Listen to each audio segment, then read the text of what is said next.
Good morning India. दोस्तों नमस्कार। दोस्तों एक नई कहानी में आप सबका फिर से स्वागत है। कहानी शुरू करने से पहले मैं आपको एक बात बता दूं, इस कहानी को सुनते वक्त आप चाहो तो ईयरफोन या फिर हेडफोन का उपयोग कर सकते हो। इससे ना इस कहानी की ऑडियो क्वालिटी आपको पसंद आएगी जब आपके कानों तक पहुंचेगी। चलिए अब इस कहानी को शुरू करते हैं। मैं अरुणिमा, मेरी उम्र अभी 21 साल है और मैं बहुत ही देखने में खूबसूरत हूँ। मेरी आंखें नसीले, होंठ गुलाबी और मैं एकदम गोरी हूँ।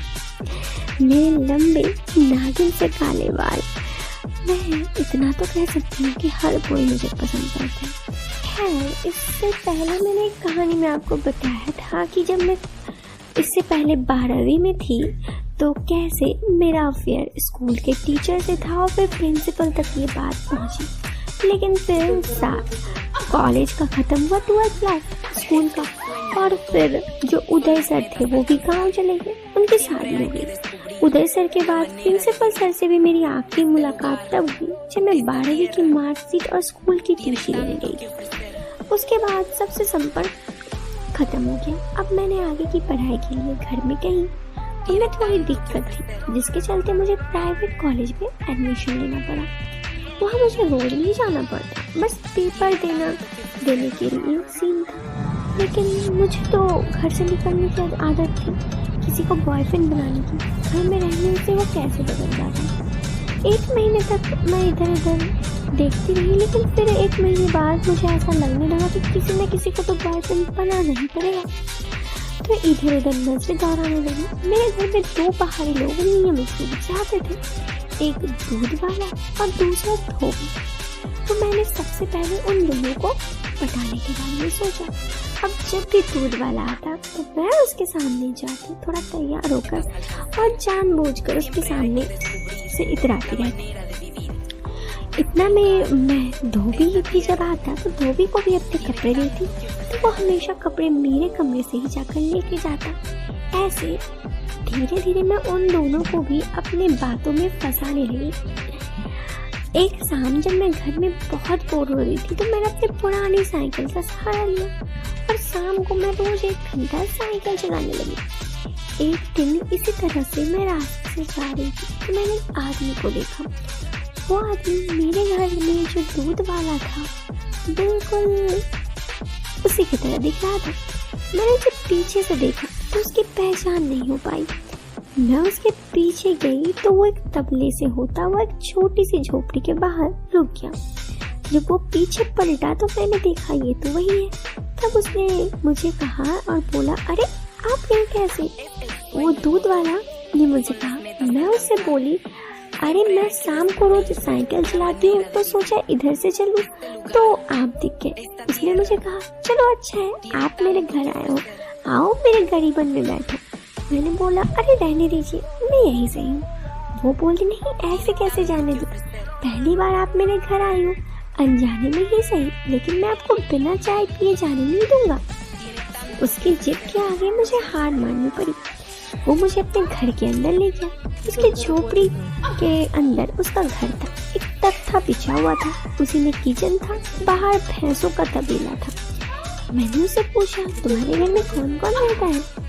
वो बोला, इधर तो मैं ही रहता हूँ, बाकी सब गाँव में रहते हैं। मुझसे बात करते करते वो चाय बनाने लगा और चाय आधी पीकर मैं निकलने लगी। तो वो बोली, फिर आती रहना। अब इसी तरह मैंने धोबी का घर का भी पता लिया, अब उसका घर भी देख लिया। मैं अब शाम को उसी के घर जाकर कपड़े दे देती और कभी उधर से ही ले लेती। इसी तरह कुछ दिन बीत गए और अब लेकिन बातचीत का सिलसिला ही चल रहा था। बातचीत का सिलसिला बिल्कुल आगे ही नहीं बढ़ रहा था। फिर एक दिन की बात है, मौसम खराब हो गया। उस दिन मैं हमेशा की तरह स्कर्ट और टॉप पहन के निकली थी। कुछ देर पहुंचकर बारिश शुरू हुई तो मैं कपड़े पेड़ के नीचे खड़ी हो गई। बारिश की हल्की सी फुहार से ठंड लग रही थी। उधर मैं अपने आप को थोड़ा संभालने की कोशिश भी कर रही थी क्योंकि ठंड काफी ज्यादा लग रही थी।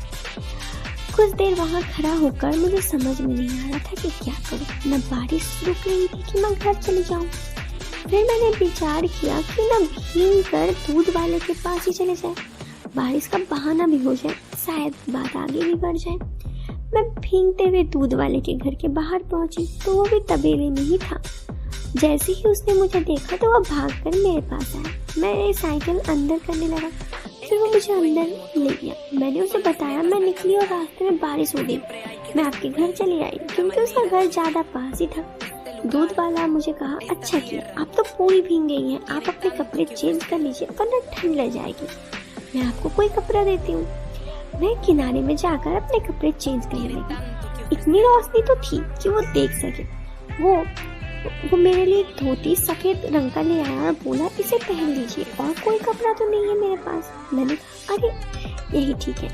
अब मैंने उस कपड़े को किसी तरह से पहना, फिर मैं उसके पास तख्ते में बैठ गई। वो मेरे लिए चाय बनाया जिसे हम दोनों साथ में पी। उसकी नज़र बिल्कुल मेरी तरफ थी, लेकिन तीसरी नज़र से वो मेरी तरफ देख रहा था।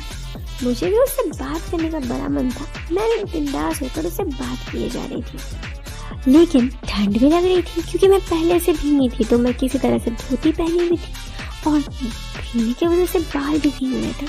तभी एकदम बहुत तेज हवा हुई। मैं बहुत ज़्यादा भीगी थी तो मुझे ठंड लगने लगा। वो किसी तरह मेरे हाथ को रगड़ कर गर्म करने लगा, लेकिन मुझे ठंड लगना बंद नहीं हुआ। मेरे दांत टिकटिकाने लगे। उसे भी समझ नहीं आ रहा था क्या करूं। वो कहने लगा कि एक बात कहूं। मैंने कहा, हाँ बोलिए, हाँ मैं सीरियल है। तो उसने कहा, आप बहुत सुंदर हो, मैं आपको बहुत पसंद करता हूँ। मैं एक बार, उसके बाद वो शांत हो गया। फिर वो आगे बोला, क्योंकि मेरी वाइफ तो गांव में रहती है, इधर काफ़ी सालों से मेरे पास नहीं है, यहाँ मेरा कोई नहीं है। आप मुझे बहुत ज़्यादा अच्छी लगती हैं। अगर आप चाहो तो। मेरे साथ ये पहली बार था जब कोई मुझसे इजाज़त मांग रहा था, वो भी इतने अच्छे तरीके से। वैसे मैं तो उनसे खुद सेट होना चाहती थी, लेकिन उनके बात करने का सिलसिला इतना अच्छा था कि मैं खुद उनकी तरफ खींचे चली आ रही थी। चाह कर भी मैं अपने आप को रोक नहीं पा रही थी। खैर, उसने कहा, एक काम कीजिए, पहले आप बैठिए, मैं आपके लिए थोड़ा सा दूध गर्म करके लाता हूँ, आपको ठंड लग रही है। मैंने कहा, ठीक है।